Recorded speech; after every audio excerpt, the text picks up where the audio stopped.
Hello, it's Kevin Annett. It's July 12th, 2015, and I'm going to read to you excerpts from another one of my upcoming books.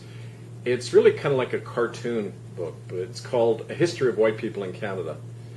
And I'm reading two excerpts from it today. The first is entitled The 7 Years' War Over Nothing, Really.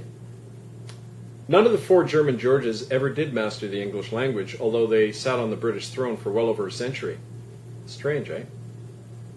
George number 3 was the worst of the lot, a nasty, bigoted little creep who was also a genuine nutbar, who liked to wander around the halls of his London palace at night speaking to imaginary people in German. No wonder he lost the American colonies. To make matters even worse for the Brits, the furs from Canada were all drying up by the 1750s, and those uppity English colonists around Boston were talking about their unalienable rights and threatening to dump all the imported British tea into the harbor, making it quite undrinkable, even for Americans. So the Crown needed something to get everybody to forget about their nutty king and rally around God and their country again. And so bingo, wag the dog. Along came the 7 Years' War. Well, the French lost that one big time. They ended up surrendering most of the land they'd stolen all over the world to those other bandits, the British, les rotés de boeuf, in places like India and the Caribbean. Sacre bleu, eh? Pas d'empire. And then to top off their bad luck streak, a few years later their own King Louis got his head chopped off too, by more revolting masses, but that of course was a good thing. Canada went officially British after that, after they beat the French. And having gone officially British, it occurred much to the eternal ruination of the sexual and intellectual life of most Canadians. And jolly old Quebec became an enclave of poodles, priests, and outrageous accents. But America went officially un-British after that, thanks to the help of the French and their navy that really kicked limey butt. So things sort of evened out in the end, which is nice and fair, isn't it? Very Canadian. However, now that a border existed next to Canada, lots of immigrants started showing up from down south, running away from life, liberty, and the pursuit of happiness. They called themselves the United Empire Loyalists, but the Yanks had a less complimentary term for them. Fearing political freedom and happiness, they sought out Canada and proceeded to build a country there quite free of both. Excerpt number 2 is entitled Spin and Counterspin and brings us up to date a little bit. Cautious folks like us Canucks worry about things like recycling and our credit rating, and so it really upset many of us when around about 1990, the banksters let it be known that Canada had dropped slightly in its standing with the International Monetary Fund. For one thing, bemoaned the gnomes of Zurich, more of those dirty Indians of yours are occupying resource-rich lands and talking about their sovereignty, like they want the whole place back. Now that's not good. It's very bad for investors, to have a bare-chested Mohawk stud waving a gun at the Canadian Army, like what happened at a little place called Oka in Quebec the very same year. So start apologizing and fast, ordered the guys in charge. Apologize. That way, you get the last word. So lo and behold, in the same year, the world press flashed images of Mohawks going to war with zit-faced white kids in the 22nd Vandus Regiment over a piece of traditional sacred land that some greedy white prick wanted to turn into a golf course. And after that started, can you guess what happened next, boys and girls? The big spin set in. Soon after the Oka crisis, and adorned in the standard silver jewelry and pleasantly plump look of your typical government-bought Indian chief, head apple Flying Phil Fontaine of the misnamed Assembly of First Nations stood up in front of TV cameras and announced that he had been abused in an Indian residential school. Now please note the word abused. Not tortured, not soul murdered, but abused. Damn, what a perfect Canadian word, abuse. How it evokes images of a not very nice but basically benign incident where somebody spoke harshly to somebody else and hurt his feelings. As in, gee, you've abused our relationship, now say you're sorry. Phil Fontaine was handed his script, and he pressed onto our collective mental template that notion of a mild aggrievement over the genocidal horror of the Indian residential schools where more than 50,000 kids never came home. And what followed was a kind of shabby self-exculpation that we Canucks excel in.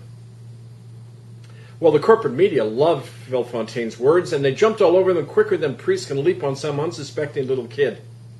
"It's time for healing. Let's all be reconciled," said the pale media pundits, rushing past the scene of the worst mass murder in Canadian history with their worried blinders on, lest they trip over all those little brown corpses.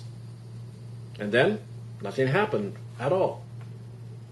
A secret deal had been quickly struck with any Indian leader within easy reach of a government paycheck, and that was simply to leave all those murdered kids in the ground and stay quiet about it all. Most of the chiefs went along with the deal, of course, like those around the fort natives tend to do. And the very churches that did the crime, the Catholics, the Anglicans, and the United Church, started shredding documents quicker than you can say litigation, relying on their buddies in the press and in Ottawa to shield them from the consequences of their own shit. And it all worked for a little while. But then I stepped in. Ta-da! Of course, I'm still too Canadian to blow my own horn very much, even when nobody else will do it for me. But gosh, folks, it isn't every day that a Winnipeg boy like me gets to expose mass murder on his own turf, help depose at least one pope, force the government to respond, and crash and burn a whole bunch of churches in the process. But don't worry, this is Canada. My example never caught on. And since the last thing Canadians want to do is to offend popes and prime ministers, even with blood on their hands, somebody might get upset, after all. So for too long, Canada, including its progressive element, turned its collective derriere on me and all of the evidence and eyewitnesses that had surfaced. But such indifference didn't discourage me, actually, which a lot of people find hard to believe. I explain it by reminding people that I am, after all, half American, and I have an insatiable desire to dump more than English tea in a harbor somewhere. Anyway, to add insult to injury, sometime around the spring of 1999, just after I publicly released a lot of this evidence, although that's another coincidence, sometime around then, a bright boy in Ottawa came up with something he called the Aboriginal Healing Fund. I kid you not. That's what it was called. The Healing Fund. Money fixes everything, right? Said Bright Boy. And Canadians just love that word healing, which oozes such careful niceness. So here's the deal. Now that the dirty family secret is out of the bag, let's just throw a bit of cash, maybe $10,000 max for every Indian, to anyone who survived the residential school death camps somehow after getting cattle prodded at a tender age. But the poor sods can't sue anybody once they take the dough, including the kindly priests who screw them. And we get off the hook by avoiding a trial and buying our way out of everything, even mass murder. Sound good? Well, the arrangement should have been more accurately called the Caucasian Healing Fund, since the only thing it healed was our guilt and legal liability. But that's Canada for you. A Canada summed up in the words of British General Kitchener, who in 1898, after slaughtering more than 10,000 Mahdi warriors with his artillery, said these famous words, "It's not cricket, I grant you, but there you have it." It's not cricket, Canada, but there you are. Stand by for more excerpts from History of White People in Canada. KevinAnnett.com. Thank you. Here we go again. Part 3 in the Annett saga. We started out by talking about the dichotomy in the Annetts between kind of a conservative pro-monarchy faction and then the free-thinking, anti-religious, kind of more radical thinkers. And I find somebody else has once said that they keep saying, you must be the reincarnation of Peter Annett, Kevin, because you're doing exactly what he did in the 1760s, which is going after, I mean, not only the church and state, but his whole thing was stuff in the Bible doesn't make sense to common reason. Like, you know, could Jesus really have walked on the water? It doesn't make any sense. So he was challenging the Orthodox beliefs. And that was an act of treason. Yeah, back then, if you criticize the church, you're attacking the state and the power of the crown. And it strikes me, when all this work was happening, when I first began to bring out the stuff about the residential schools, the same issue was there. Like, I was taking on both church and state, and they came on down on me like a ton of bricks. It wasn't exactly put in the stocks like he was, but in effect it was, in terms of how they were treating me publicly, and then still do. If Voltaire may have been able to get away with this sort of stuff, in France, and incidentally, Peter Annett influenced Voltaire, but it didn't go in England, and so he ended up in Bridewell Prison, and the stocks, this case. And history repeated itself at Stansfield, which you may want to recall. Stansted Airport, when I got deported out of England just before I was going to speak at a rally at Trafalgar Square. Yeah. Well, that's what I mean. There's these really interesting parallels that go on, these bloodlines, where people keep doing the same stuff all the time over the centuries. And then if you look at the Annetts in Ontario in the 18th century, and Philip, who we mentioned, picked up the family flintlock and hoofed it into Toronto to join William Lyon Mackenzie in the ill-fated revolution of 1837. He's a light year away from his father, and the ones who followed, like Philip's son was James Calvin Annett, my great-grandfather.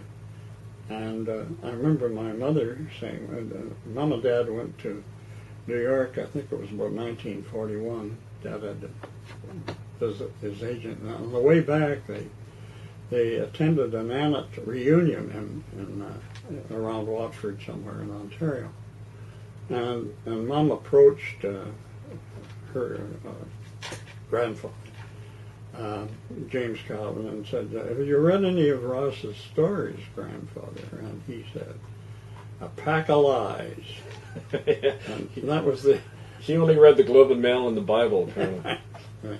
Well, that's a long way from his rebellious father, Philip.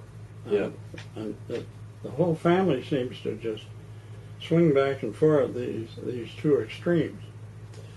And Kevin is the most recent extreme. Yeah. Well, eventually extremes can become mainstream, so that's what we're hoping for. But no, I've also found that one of the reasons I went this way, it wasn't just because of genetic influence, but I remember the way, being raised by you guys as a kid, you guys used to take us out all the time to visit forts. I mean, I knew more about the Battle of Batoche than most kids do about hockey, right? Because you guys were continually exposing us to history, and I remember you once took us out to Riel's grave in St. Boniface when it was still overgrown with weeds, and explained to us who Louis Riel was when it wasn't politically correct to do that at all, right? So, well, Mark and I were by no means radical, but we collected forts, all right, and when we were in Ontario particularly. Took you to Fort York practically every Sunday afternoon. And there's a funny story about that. My brother Bill, he knew the routine of what the tour guide was saying to everybody in Fort York. Do you remember that story? Yeah. Well, you tell it. Well, Bill and me, I can't remember it, I was too little, but you would take us to Fort York like every Sunday. Mm-hmm. And that's right on the edge of Toronto back then. Now it's right in the middle of it, but near the lakefront. But the tour guide would always give the standard thing that tour guides give, this rote lecture about what Fort York was. And he used probably an undergraduate woman student, on a summer job or something. Right. So the tour guide used to always say the same thing about note the pewter mugs on the sideboard. And apparently, he stuttered and stopped and forgot the line, and little Bill, who was 5 years old, 6 or something, breaks in and says, "And note the pewter mugs on the sideboard." Yeah. So, I don't know, that's, I guess that's Annetts have to be front and center all the time, right? Yeah. So about, growing up, how much of family history did you hear about? Not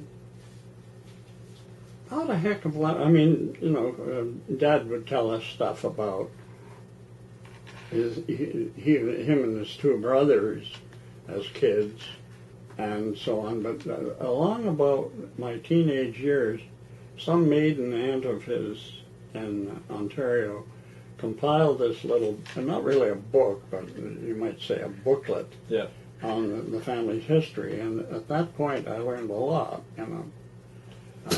Well, like I mentioned in the previous clip, the town in Frome, England, where we all came from in 1820, Captain Robert Annett got land in Upper Canada, near Watford, Ontario, which is near Sarnia. It's right in the southern Near London. peninsula, London, between London and Sarnia.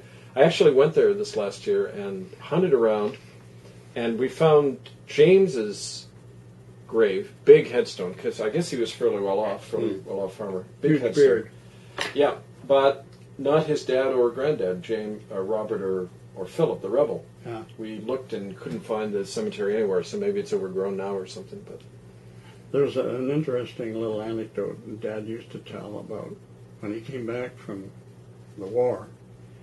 James, who was his grandfather, said, Ross, you're really the only one who's been in the service in recent times. yeah, You should really have Captain Robert Annett's sword.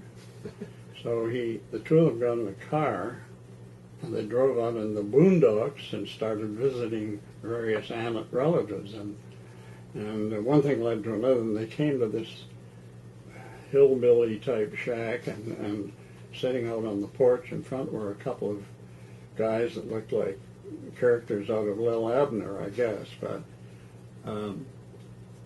my great-grandfather said, do you know anything about the whereabouts of Captain Robert Annett's sword?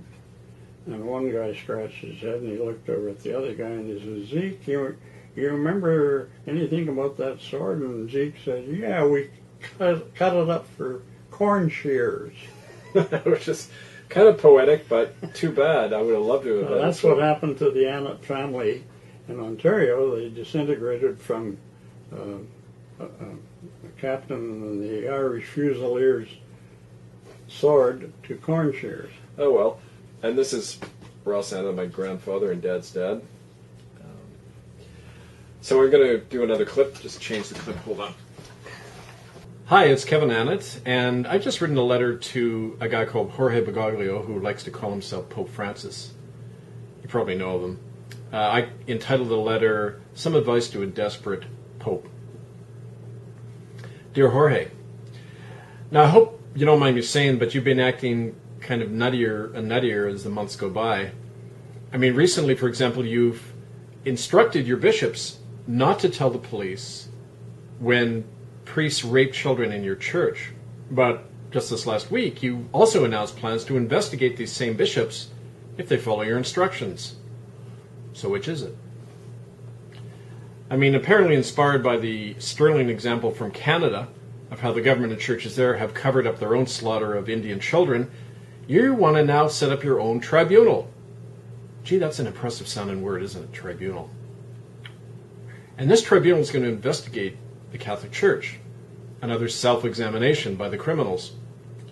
But, in the process, you're creating such a muddle of contradiction that none of it makes any sense, not even to a Catholic. Now, this tribunal you envision aims to expose Catholic child abuse while not actually doing anything to stop it, besides employing the usual bromide of just shifting the criminal to some other bailiwick. And under your plan, neither can victims of the church actually sue the perpetrators, hold them legally accountable in any way, since, quite conveniently, you guys operate under your own laws and your own courts. Isn't that handy? That's kind of like the wolf saying to all the docile sheep, hey, you can trust me now. Of course, not being one, Catholic that is, I'm not party to that suspension of personal judgment and reason that seems to be required by any loyal member of your flock. So who knows, maybe your latest absurdity makes sense to that billion or so of you on the planet who somehow believe that God deals in cash and credit, and that all these invisible genies and saints can be influenced to usher you guys into that thing you call heaven. But theology aside, there is a limit. I can only hope there's a limit to human credulity and downright dumbness. Old Al Capone back in Chicago who was, after all, one of your guys, he was a loyal dues-paying Catholic, he once told reporters that he planned to clean up all the crime in Chicago. Now, I don't think many of the folks back then actually believed Big Al when he said that, but the thing is, he owned all the politicians and all the money and all the muscle in town, so they had to believe him. He owned everything, just like you do. Well, that said, despite your crafted image of a sterling reformer, I haven't noticed you doing much reforming, Jorge. I mean, you haven't even nullified your standing Vatican policy known as Crimen Solicitanis, whereby everyone in your church, from cardinals right on down, must cover up child abuse and must not tell the police about it, or they face excommunication. Whoosh, right to hell. God hates a snitch, doesn't he? In fact, you've recently told your own Italian bishops that the police should never be included in any investigation of child abuse in the church. And who can forget that famous lie of yours spouted a few months ago in which you claimed that only 2% of Catholic clergy are active child rapists? Well, look, let me explain the real law to you, Jorge. Covering up child abuse and rape is as criminal an act as perpetrating it. So the figure isn't 2%, try 100%. And worse the luck for you, you're the head, the fiduciary head actually, of a syndicate criminal body whose stated policy is to aid and abet a crime against humanity. That makes you, well, quite shit out of luck, amigo. Of course, I'm no dummy. I know, this is Chicago after all, and I don't expect the cops to go and nab you. But that doesn't mean that you're not on the defensive and prone to exposing yourself. Like, look at how blatantly you're doing everything to hide all those after-hour pederasts in the organization, as well as conceal all those corpses that are routinely churned out by the Vatican Incorporated through its child trafficking and child sacrificial networks. And after all, child trafficking is something you know personally about, right, Jorge? But here's the thing.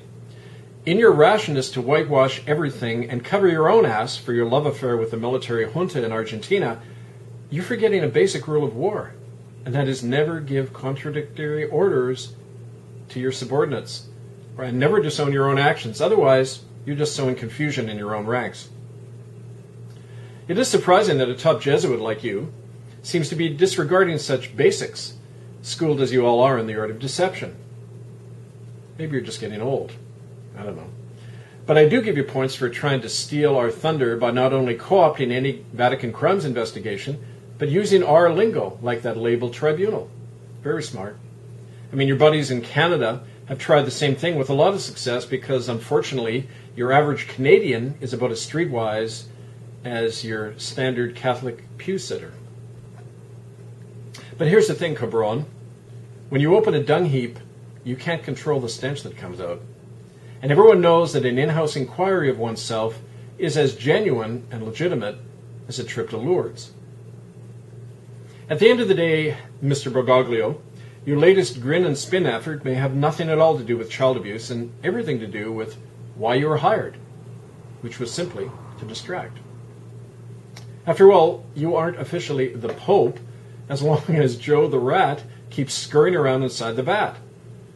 You wander off on your own without bodyguards. You make policy changes that are instantly disavowed by the other Catholic cardinals.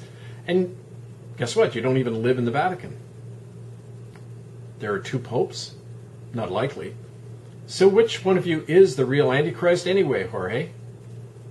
I'll leave that question to the theologians and to the lawyers. Regardless, your performance is beginning to wear a little bit thin. That knee-jerk Jesuit inside you keeps wanting to creep out. Like when you recently announced your plan to beatify. Is that like beautify? You're going to beatify an 18th century Catholic missionary in California who just happened to also terrorize and kill and enslave a lot of Indians. So if I were you, I'd go easy on that particular saint-making plan if I were you, Jorge, especially since you're going to America in the fall. Dummy, that's where all the protesters are. Anyway, forgetting about the Indians, which you so easily do, Your image is otherwise pretty fine and good, what with that kindly grandfather visage and all those verbal gymnastics you perform to convince us that things are so different now on the Seven Hills. But good looks alone guarantee nothing. Just ask Elvis. And there's that little matter of the financial insolvency of the Catholic Church and your frantic efforts to bail out the tottering Vatican Bank with a little help from your friends in Russia and China. Maybe that's why you're acting so befuddled. I mean, who wouldn't be distracted in your situation? Ultimately, though, Jorge, I wouldn't worry too much. You see, a good 85% of the human race just seems to need a beneficent fatherly figure who can do no wrong, despite all the blood on his hands. As George Carlin once said, there's no better bullshit operation in history than organized religion, and unfortunately the flock hasn't woken up to that truth yet.